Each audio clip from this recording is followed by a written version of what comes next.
Hello all and welcome, and I am the MGTOW Philosopher, and in this video I'd like to talk about the subject of happiness. My happiness, your happiness. How is it that people are or are not able to be happy? And how can you be happy? Of course, the first question you have to ask yourself is whether or not you are happy. If you don't already know the answer, that is. And the funny thing is that if you have to ask that question, you probably ain't. For you see, happiness is a state of mind and being. You either are or aren't.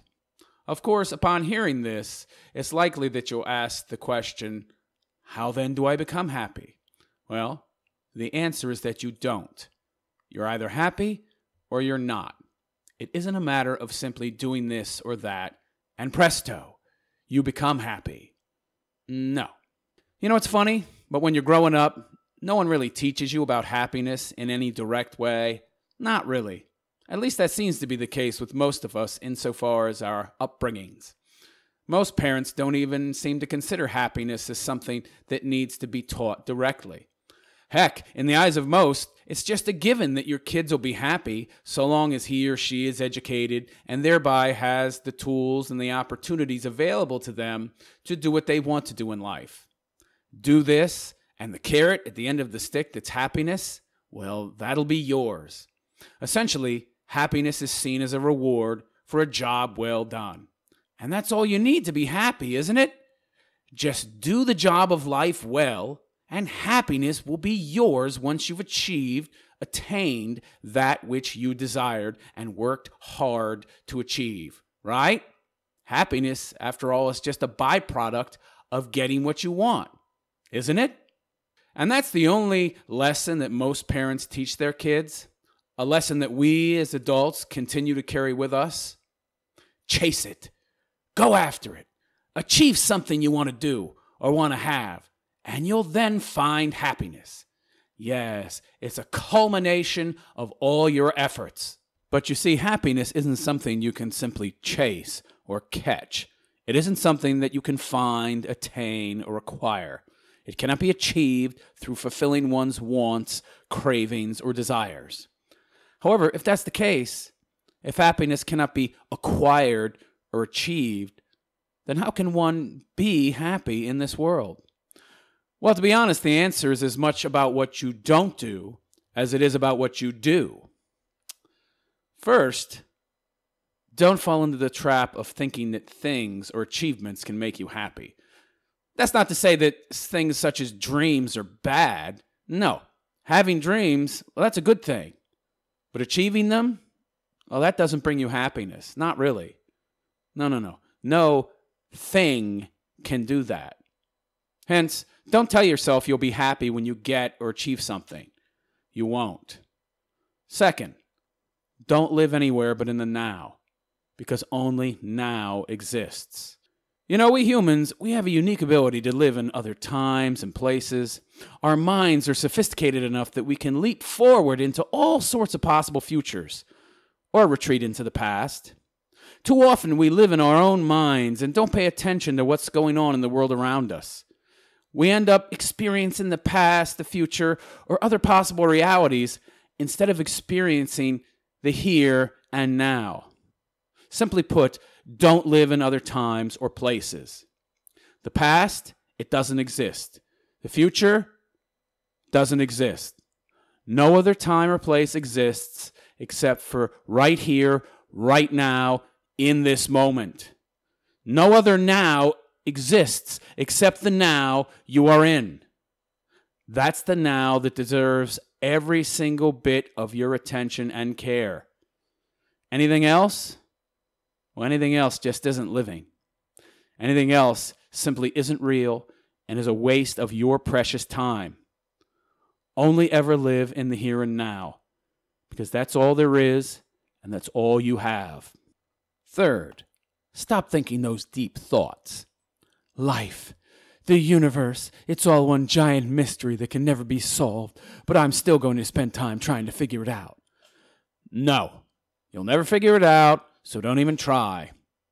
And far too many people spend so much of their time trying to figure out the so-called mystery of life that they end up not living at all.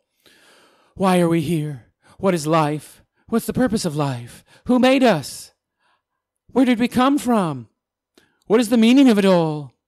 And while they're spending all that time trying to figure out that which can't be figured out, life is just passing them by, and they're not living at all. Every moment wasted on the so-called great mystery that is life is that much less time you're spending living. You'll accomplish more if you spend less time worrying about the so-called mystery that is life and more time focused on the here and now.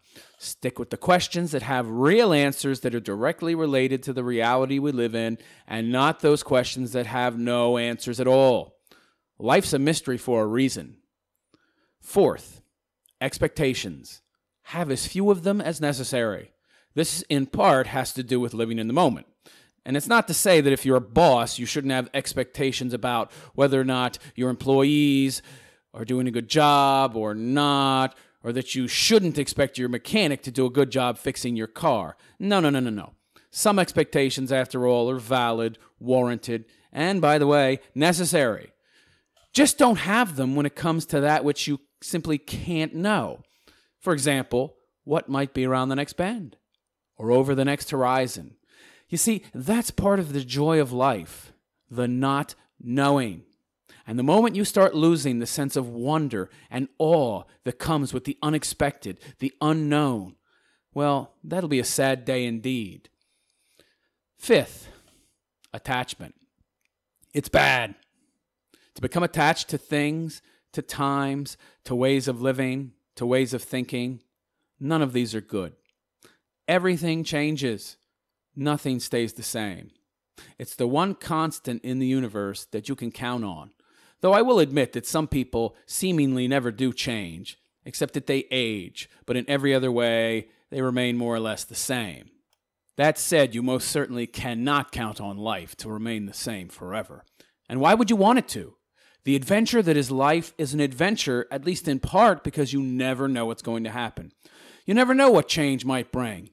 And whatever it brings, good or bad, there'll always be some kind of lesson to be learned.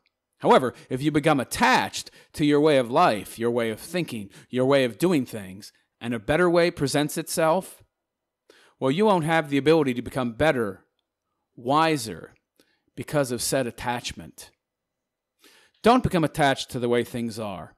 Change is an inevitable part of life. And if you know this and accept this fact, then you'll always be able to adapt to any situation.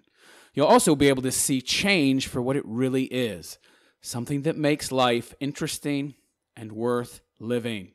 To have any other mindset is just self-limiting. Sixth, control.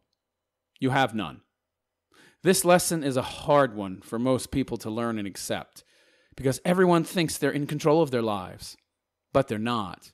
Yeah, sure, you can seemingly control certain aspects of your life. For example, whether or not you go outside or eat lunch at 11:30 instead of 12, but you cannot control whether or not you get hungry.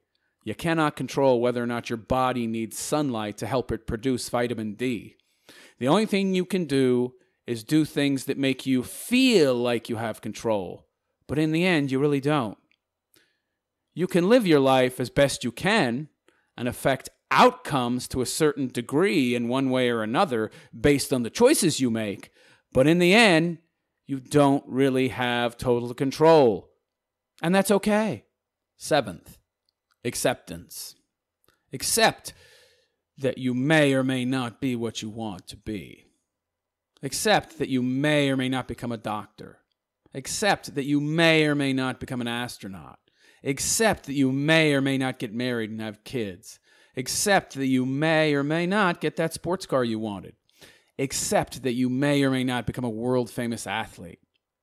Accept that you may or may not become a master musician who is known throughout the world. Accept that whatever you want and whatever you want to achieve in life, you may or may not achieve it. But at the same time, you may. And the fact that you may not should never stop you from doing something that you find love in the doing of.